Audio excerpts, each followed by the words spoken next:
Today we are going to start the new chapter, that is elections and party system in India. Regarding the examination point of view, this chapter is the most important chapter. Generally, a 10 marks question is always coming in this chapter. So come to the first one. We have to know about the elections and the electoral system in India. First, what is election? You know the meaning of election. A one mark question will be asked in the examination. What is election? So election is a method where the voters will elect their representatives to hold the public office. Election is the method where the voters will cast their vote to elect their representatives to hold public office. So this election is very essential in a democratic system. We are in the modern democratic system of government where the election is considered as the pillar of democracy. This election enables the individual to participate in the political activities and also to enjoy the political rights. ವಿದ್ಯಾರ್ಥಿಗಳೇ, ನಾವು ಇವಾಗ ಎರಡನೇ chapter ಅನ್ನ ಪ್ರಾರಂಭಿಸ್ತಾ ಇದ್ದೇವೆ. ಚುನಾವಣೆ ಮತ್ತು ಭಾರತದಲ್ಲಿ ರಾಜಕೀಯ ವ್ಯವಸ್ಥೆ. ಪರೀಕ್ಷಾ ದೃಷ್ಟಿಯಿಂದ ಇದು ಬಹಳಷ್ಟು ಮಹತ್ವವಾದಂತಹ ಒಂದು ಅಧ್ಯಾಯ. ಸಾಮಾನ್ಯವಾಗಿ 10 ಮಾರ್ಕಿನ ಒಂದು ಕ್ವಶನ್ ಯಾವಾಗಲೂ ಈ ಚಾಪ್ಟರ್ ಅಲ್ಲಿ ಕೇಳ್ತಾ ಇರ್ತಾರೆ. ಸೊ ಬಹಳ ಮುಖ್ಯವಾಗಿ ಈ ಚಾಪ್ಟರ್ ಅಲ್ಲಿ ನಾವು ನೋಡುವಂತಹದ್ದು ಎರಡು ವಿಚಾರಗಳು. ಒಂದು ಚುನಾವಣೆ ಮತ್ತು ಭಾರತದಲ್ಲಿ ಚುನಾವಣಾ ವ್ಯವಸ್ಥೆ, ಇನ್ನೊಂದು ರಾಜಕೀಯ ಪಕ್ಷಗಳು, ಅದರ ಸ್ವರೂಪ ಮತ್ತು ಕಾರ್ಯಗಳು. ಮೊದಲಿಗೆ ನಾವು ಚುನಾವಣೆಯ ಬಗ್ಗೆ ತಿಳ್ಕೊಳ್ಳುವಂಥದ್ದು. ಚುನಾವಣೆ ಅಂದ್ರೆ ಏನು? ಸಾಮಾನ್ಯವಾಗಿ 1 ಮಾರ್ಕಿನ ಪ್ರಶ್ನೆಯನ್ನ ಪರೀಕ್ಷೆಯಲ್ಲಿ ಕೇಳ್ತಾ ಇರ್ತಾರೆ. ಚುನಾವಣೆ ಅಂದ್ರೆ ಏನು ಅಂತ ಹೇಳಿ. ಚುನಾವಣೆ ಅಂದ್ರೆ ಮತದಾರರು ತಮ್ಮ ಜನಪ್ರತಿನಿಧಿಗಳನ್ನ ಆಯ್ಕೆ ಮಾಡಲು ಅನುಸರಿಸುವಂತಹ ಒಂದು ವಿಧಾನ. ಸರ್ಕಾರದಲ್ಲಿ ಜನಪ್ರತಿನಿಧಿಗಳನ್ನ ಆಯ್ಕೆ ಮಾಡಬೇಕಾದ್ರೆ, ಸರ್ಕಾರವನ್ನು ನಡೆಸಬೇಕಾದ್ರೆ ಪ್ರಜಾಪ್ರಭುತ್ವ ವ್ಯವಸ್ಥೆಯಲ್ಲಿ ನಾವು ಜನಪ್ರತಿನಿಧಿಗಳನ್ನ ಆಯ್ಕೆ ಮಾಡಬೇಕು. ಆ ಜನಪ್ರತಿನಿಧಿಗಳನ್ನ ಆಯ್ಕೆ ಮಾಡುವಂತಹ ಒಂದು ವಿಧಾನ ಇದೆಯಲ್ಲ, ಅದನ್ನು ಚುನಾವಣೆ ಎಂದು ಕರೆಯುತ್ತೇವೆ. ನಾವೆಲ್ಲ ಇವತ್ತು ಪ್ರಜಾಪ್ರಭುತ್ವ ಯುಗದಲ್ಲಿ ಇದ್ದೇವೆ. ಈ ಪ್ರಜಾಪ್ರಭುತ್ವದಲ್ಲಿ ನಾವಿವತ್ತು ಪರೋಕ್ಷ ಪ್ರಜಾಪ್ರಭುತ್ವವನ್ನು ಅನುಸರಿಸ್ತಾ ಇದ್ದೇವೆ. So we are in the indirect democracy, which is also called as representative democracy. So in this indirect democracy election is a must. ಚುನಾವಣೆ ಎನ್ನುವಂಥದ್ದು ಅನಿವಾರ್ಯ.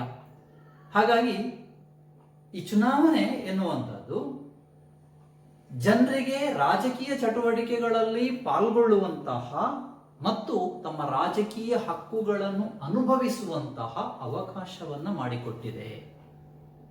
That's why the election is considered as the pillar of democracy.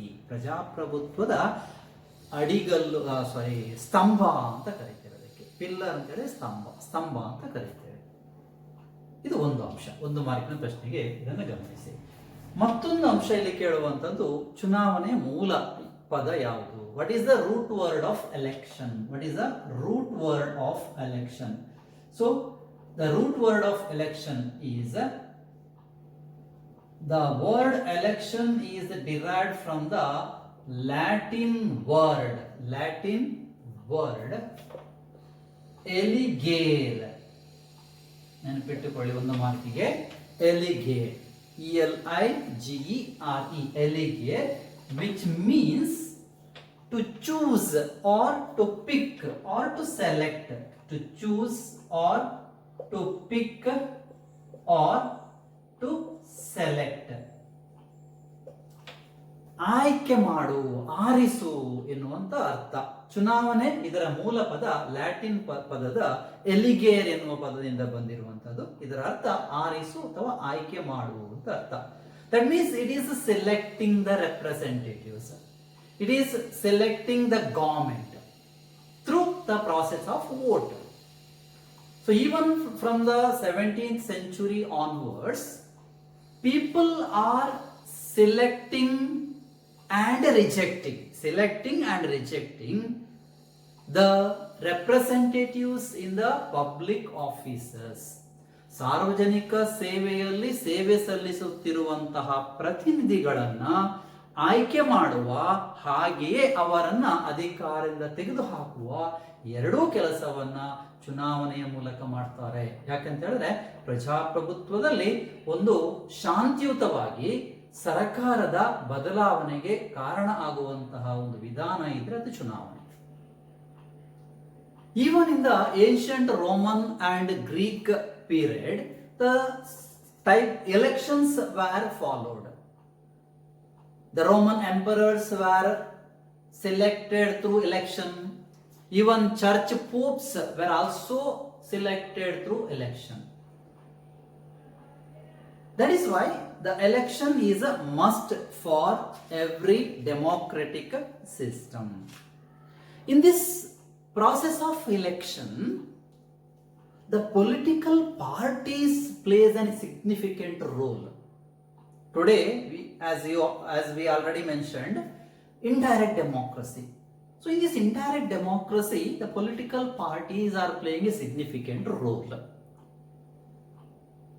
The people will select the representatives of any political party which can form the government. The party which gets majority in the election will be considered as a ruling party, and if it failed to get the majority, then it is considered as a opposition party. So totally, the government which is selected by the people through election is called as a popular government. So ಈ ಚುನಾವಣೆಯಲ್ಲಿ ರಾಜಕೀಯ ಪಕ್ಷಗಳು ಏನಿದೆ ಅದು ಬಹಳ ಮಹತ್ವದ ಪಾತ್ರವನ್ನು ನಿರ್ವಹಿಸ್ತದೆ. ಯಾಕೆ ಅಂತ ಹೇಳಿದ್ರೆ ರಾಜಕೀಯ ಪಕ್ಷಗಳು ಅನಿವಾರ್ಯ. ಇವತ್ತು ನಾವು ಪರೋಕ್ಷ ಚುನಾವಣಾ ಪದ್ಧತಿ, ಪರೋಕ್ಷ ಪ್ರಜಾಪ್ರಭುತ್ವ ಪದ್ಧತಿಯಲ್ಲಿದ್ದೇವೆ. ಇಲ್ಲಿ ರಾಜಕೀಯ ಪಕ್ಷಗಳು ಚುನಾವಣೆಯಲ್ಲಿ ನೇರವಾಗಿ ಮತದಾರರಿಂದ ಮತಕ್ಕಾಗಿ ಅಲ್ಲಿ ಅವರ ಬಳಿಗೆ ತೆರಳುತ್ತದೆ. ಅಂದ್ರೆ ಅಧಿಕಾರವನ್ನ ಪಡೆಯಬೇಕಾದ್ರೆ ಇಲ್ಲಿ ಚುನಾವಣೆಯನ್ನು ಎದುರಿಸಲೇಬೇಕು. ಸೊ ಇಲ್ಲಿ ಮತದಾರ ಚುನಾವಣೆಯಲ್ಲಿ ತಮ್ಮ ಮತವನ್ನ ನಿರ್ದಿಷ್ಟ ರಾಜಕೀಯ ಪಕ್ಷಗಳಿಗೆ ಚಲಾಯಿಸುವುದರ ಮೂಲಕ ಆ ಪಕ್ಷದ ಪ್ರತಿನಿಧಿಯನ್ನ ಆಯ್ಕೆ ಮಾಡ್ತಾರೆ. ಸೊ ಆ ರೀತಿಯಲ್ಲಿ ಮತದಾರರಿಂದ ಆಯ್ಕೆಯಾಗಿ ಬಹುಮತವನ್ನ ಪಡೆದಂತಹ ಯಾವುದೇ ರಾಜಕೀಯ ಪಕ್ಷಗಳು ಮುಂದೆ ಸರಕಾರವನ್ನು ರಚಿಸುವ ಜವಾಬ್ದಾರಿಯನ್ನು ಪಡೆಯುತ್ತವೆ. ಇಂತಹ ಸರಕಾರವನ್ನ ನಾವು ಬಹುಮತದ ಸರಕಾರ ಅಥವಾ ಆಡಳಿತ ಪಕ್ಷ ಅಂತ ಕರೀತೇವೆ. ಯಾವ ಪಕ್ಷಕ್ಕೆ ಬಹುಮತ ದೊರಕುವುದಿಲ್ವೋ ಆ ಪಕ್ಷವನ್ನು ನಾವು ವಿರೋಧ ಪಕ್ಷ ಎಂದು ಗುರುತಿಸಿಕೊಳ್ತೇವೆ. ಸೊ ಯಾವ ಸರಕಾರ ಜನರಿಂದ ಚುನಾವಣೆಯ ಮೂಲಕ ಆಯ್ಕೆಯಾಗಿದೆಯಾ ಆ ಸರಕಾರವನ್ನು ನಾವು ಜನಪ್ರತಿನಿಧಿ ಸರಕಾರ, ಪಾಪ್ಯುಲರ್ ಗವರ್ಮೆಂಟ್ ಅಂತ ಕರೀತೇವೆ. So that is why election and political party both are interrelated. If elections are not there in the democracy, then it is like a rusted machine. ತುಕ್ಕು ಹಿಡಿದ ಯಂತ್ರವಾಗಬಹುದು. What is the rusted machine? The government, the democracy can become a rusted machine. That means, why it become a rusted machine? It is like a weapon which, if we didn't use the weapon continuously, then it will get rusted. In the similar manner, if the elections are not conducted, then people did not have the chance to select the government, and the existing government cannot become efficient, or it can become autocratic. That's why the change in the government through periodical intervals is very important. That's why a periodical elections are conducted. ಒಂದು ವೇಳೆ ಚುನಾವಣೆಗಳು ನಡೆಯದೇ ಇದ್ರೆ ಪ್ರಜಾಪ್ರಭುತ್ವ ತುಕ್ಕು ಹಿಡಿದ ಯಂತ್ರವಾಗಬಹುದು ಅಂತ ಹೇಳ್ತಾರೆ. ಯಾಕೆ ಅಂತ ಹೇಳಿದ್ರೆ, ಒಂದು ವೇಳೆ ನಾವು ಯಾವ ರೀತಿ ಆಯುಧವನ್ನ ನಿರಂತರವಾಗಿ ಬಳಸದೇ ಇದ್ರೆ ಅದು ತುಕ್ಕು ಹಿಡಿದು ಹೋಗ್ತದ, ಅದೇ ರೀತಿ ಸರಕಾರಕ್ಕೆ ಕಾಲ ಕಾಲಕ್ಕೆ ಚುನಾವಣೆಗಳು ಆಗದೇ ಇದ್ರೆ ಅಸ್ತಿತ್ವದಲ್ಲಿರುವ ಸರಕಾರ ಅದು ದಕ್ಷತೆಯಿಂದ ಕಾರ್ಯನಿರ್ವಹಿಸುವುದಿಲ್ಲ. ಜೊತೆಗೆ ಅದು ಸರ್ವಾಧಿಕಾರಿ ಪ್ರವೃತ್ತಿಯಾಗಿ ಬದಲಾಗಬಹುದು. ಹಾಗಾಗಿ ಆ ಚುನಾವಣೆಗೆ ಅಷ್ಟೊಂದು ಬಲ ಇದೆ ಇವತ್ತು. Abraham Lincoln shed, it is the ballot and not the bullet which can change the world.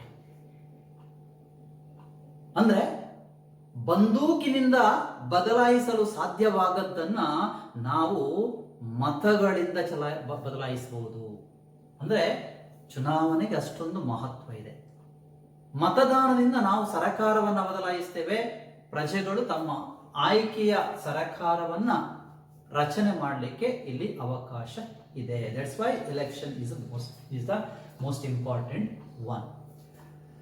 So in the election there are various types of election. In this election there are various types. So the different types of elections are there. It is also one of the important one for 2 marks. The first type of election is called as general election. General election. First one is the general election.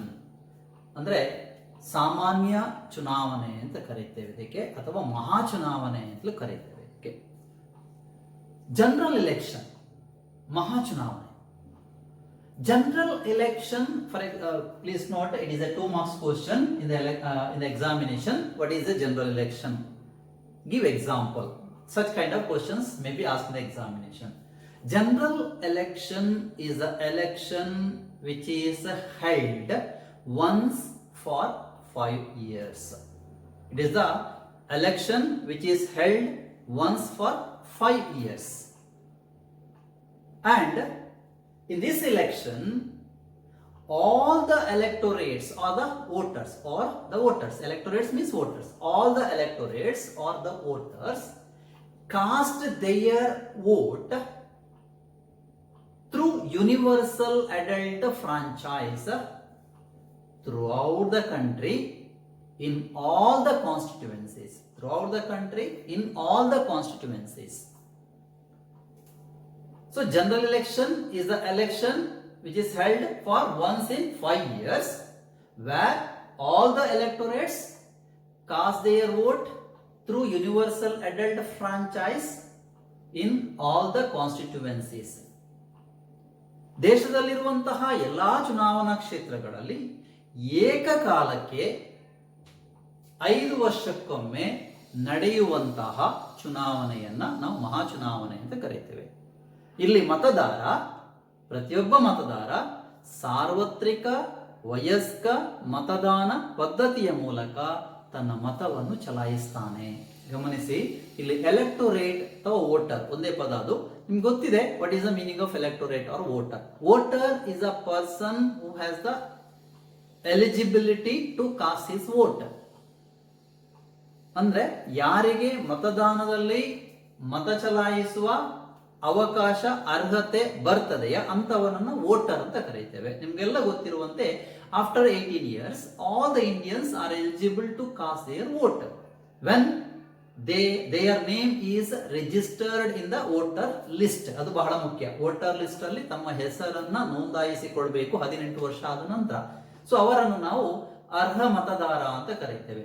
So ಇಂತಹ ಅರ್ಹ ಮತದಾರರಿಂದ ದೇಶದ ಎಲ್ಲ ಚುನಾವಣಾ ಕ್ಷೇತ್ರದಲ್ಲಿ ಏಕಕಾಲದಲ್ಲಿ ನಡೆಸಲ್ಪಡುವಂತಹ ಒಂದು ಚುನಾವಣೆ, ಇದಕ್ಕೆ ಮಹಾ ಚುನಾವಣೆ ಅಂತ ಕರೀತೇವೆ, ಸಾರ್ವತ್ರಿಕ ವಯಸ್ಕ ಮತದಾನ ಪದ್ಧತಿಯ ಮೂಲಕ. ಸೊ ಕಾನ್ಸ್ಟಿಟ್ಯೂಯೆನ್ಸಿ ಅಂತ ಹೇಳಿದ್ರೆ ಚುನಾವಣಾ ಕ್ಷೇತ್ರ. ಎಲ್ಲಿಂದ ಒಬ್ಬ ಪ್ರತಿನಿಧಿಯನ್ನು ನಾವು ಆಯ್ಕೆ ಮಾಡ್ತೇವ ಅವರಿಗೆ ಚುನಾವಣಾ ಕ್ಷೇತ್ರ ಅಂತ ಕರೀತೇವೆ. ಫಾರ್ ಎಕ್ಸಾಂಪಲ್ ಲೋಕಸಭಾ ಕ್ಷೇತ್ರ, ವಿಧಾನಸಭಾ ಕ್ಷೇತ್ರ ಇದೆ. ಉಡುಪಿ ಚಿಕ್ಕಮಗಳೂರು ಲೋಕಸಭಾ ಕ್ಷೇತ್ರ, ಅದೊಂದು ಚುನಾವಣಾ ಕ್ಷೇತ್ರ. ಅದೇ ರೀತಿ ವಿಧಾನಸಭೆಗೆ ಬರುವಾಗ ಕಾರ್ಕಳ ವಿಧಾನ. The example to the general election is the 17th Lok Sabha election that was held in 2019 and its term will be till 2024. So in the similarly the Vidhana Sabha elections are also called as the general elections. Then the second type of election is the midterm election, ಮಧ್ಯಾವಧಿ ಚುನಾವಣೆ. midterm election or ಮಧ್ಯಾವಧಿ ಚುನಾವಣೆ. So the midterm elections are conducted when the house is dissolved. House means legislature is dissolved before the term of office. House is dissolved before the term of office. In the sense that if the existing government lost the majority in the legislature and the alternative government is not possible to establish, then the election is the only option. Then election will be conducted. So ಮಧ್ಯಾವಧಿ ಚುನಾವಣೆ ಅಂದ್ರೆ ಏನು? ಮಧ್ಯದ ಅವಧಿಯಲ್ಲಿ ಬರುವಂತ ಚುನಾವಣೆ ಇದು. ಅಂದ್ರೆ ಸಾಮಾನ್ಯವಾಗಿ ನಾವು ಚುನಾವಣೆಯನ್ನು ಮಾಡುವಂಥದ್ದು 5 ವರ್ಷಕ್ಕೊಮ್ಮೆ. ಇದು ಮಹಾ ಚುನಾವಣೆ ಅಥವಾ ಸಾಮಾನ್ಯ ಚುನಾವಣೆ ಅಂತ ನಾವು ಕರೀತೇವೆ. 5 ವರ್ಷಕ್ಕೊಮ್ಮೆ ಬರ್ತದೆ. ಒಂದು ವೇಳೆ ಒಂದು ಚುನಾವಣೆ ನಡೆದು ಸರ್ಕಾರ ರಚನೆ ಆಗ್ತದೆ, ಆದ್ರೆ ಆ ಸರ್ಕಾರ 5 ವರ್ಷಗಳ ಅವಧಿಯನ್ನ ಪೂರ್ತಿಗೊಳಿಸುವುದಕ್ಕೆ ಮುಂಚಿತವಾಗಿ ಅವಧಿಯ ಮಧ್ಯದಲ್ಲೇ ಅಧಿಕಾರವನ್ನು ಕಳೆದುಕೊಳ್ಳಬಹುದು. ಸೊ ಅಧಿಕಾರ ಕಳೆದುಕೊಳ್ಳುವುದಂದ್ರೆ ಹೇಗೆ? If it loss the majority, ಬಹುಮತವನ್ನು ಕಳೆದುಕೊಂಡ್ರೆ, ಸರ್ಕಾರ ರಚಿಸಬೇಕಾದ್ರೆ ಬಹುಮತ ಬೇಕು, ಆದ್ರೆ ಬಹುಮತ ಕಳ್ಕೊಂಡ್ರೆ ಆಗ ಪರ್ಯಾಯ ಸರ್ಕಾರ, ಬೇರೆ ಸರ್ಕಾರ ಮಾಡಲಿಕ್ಕೆ ಸಾಧ್ಯ ಇದ್ರೆ ಓಕೆ. ಒಂದು ವೇಳೆ ಅದು ಸಾಧ್ಯ ಇಲ್ಲ ಅಂತ ಆದ್ರೆ ಆಗ ಹೊಸ ಚುನಾವಣೆ ಮಾಡಬೇಕಾಗ್ತದೆ. ಆ ಚುನಾವಣೆಯನ್ನು ಮಧ್ಯಾವಧಿ ಚುನಾವಣೆ ಅಂತ ಕರೀತೇವೆ. So for example, if it is a possibility, if the present Karnataka government lost the majority, it is imagination, please note, if it lost the majority now, then if the possibility of any other government is not possible, then the midterm election is the only alternative, because the next election to the Karnataka Vidhana Sabha will be in 2023. But the election may be conducted to Karnataka Vidhana Sabha before the completion if the existing government lost the majority. ಸರ್ಕಾರ ಒಂದು ವೇಳೆ ಬಿದ್ದು ಹೋದ್ರೆ ಅಂತ ಹೇಳಿದ್ರೆ ಬಹುಮತ ಕಳ್ಕೊಂಡ್ರೆ. ಈಗ ಮೊನ್ನೆ ಕುಮಾರಸ್ವಾಮಿ ಸರ್ಕಾರ ರಾಜೀನಾಮೆ ಕೊಟ್ಟು ಯಡಿಯೂರಪ್ಪ ಸರ್ಕಾರ ಬಂತು ಅಂದ್ರೆ ಪರ್ಯಾಯ ಸರ್ಕಾರ ಮಾಡಲಿಕ್ಕೆ ಅವಕಾಶ ಇತ್ತು ಅಲ್ಲಿ. ಒಂದು ವೇಳೆ ಆ ಪರ್ಯಾಯ ಸರ್ಕಾರ ಮಾಡಲಿಕ್ಕೆ ಅವಕಾಶ ಇಲ್ಲ ಅಂತಾದ್ರೆ ಹೊಸ ಚುನಾವಣೆಯನ್ನೇ ಮಾಡಬೇಕಾಗ್ತದೆ. ಆ ಹೊಸ ಚುನಾವಣೆಯನ್ನು ನಾವು ಮಧ್ಯಾವಧಿ ಚುನಾವಣೆ ಅಂತ ಕರೀತೇವೆ. ಅಂದ್ರೆ ಅವಧಿಗೆ ಮುಂಚಿತವಾಗಿ ಚುನಾವಣೆಗಳು ನಡೆದ್ರೆ ಅದಕ್ಕೆ ಮಧ್ಯಾವಧಿ ಚುನಾವಣೆ ಅಂತ ಅರ್ಥ. Then the third one is the re-election, ಮರು ಚುನಾವಣೆ. ಮರು ಚುನಾವಣೆ. So re-election, what is re-election? Re-election can be conducted by the election commission when the election process is countermanded due to the rigging or booth capturing or any other poll related violences or bribing the polling staff, etc., etc. So in a particular constituency or in any particular polling booth, the re-election can be ordered by the Election Commission of India. That is called re-election. ಮರುಚುನಾವಣೆ ಅಂತ ಕರೀತೇವೆ. ಮರುಚುನಾವಣೆ ಅಂದ್ರೆ ಏನು?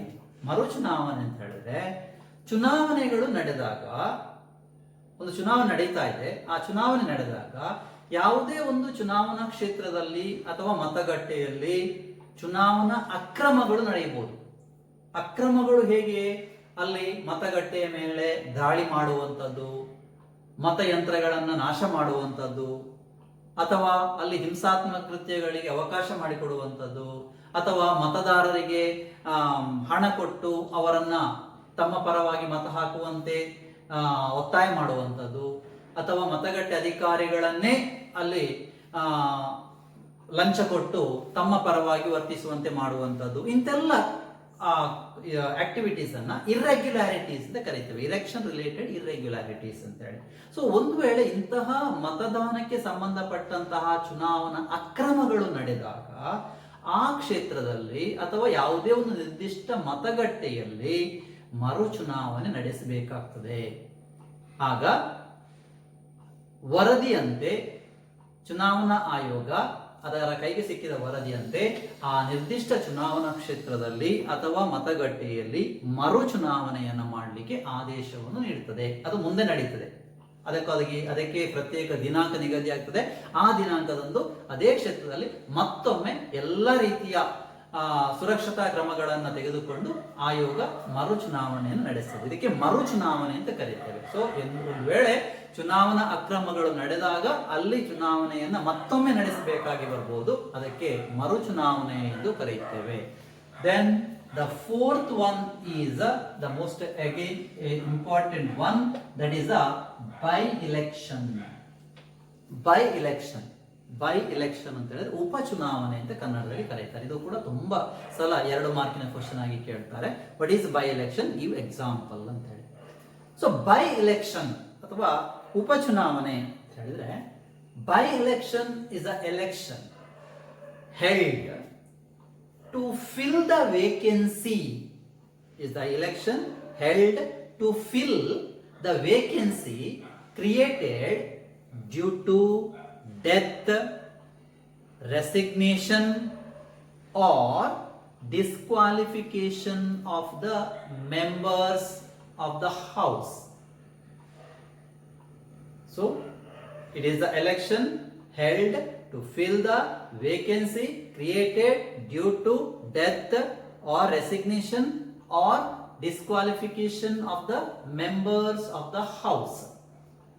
So this election will be conducted only to such posts or vacant seats, and the newly elected member will enjoy the remaining term of office. ಒಂದು ವೇಳೆ ಈ ಒಂದು ಉಪಚುನಾವಣೆ ಅಂದ್ರೆ ಏನು, ಇದು ಬಹಳ ಮುಖ್ಯವಾಗಿ ಎಕ್ಸಾಮ್ ಅಲ್ಲಿ ಕೇಳ್ತಾ ಇರ್ತಾರೆ.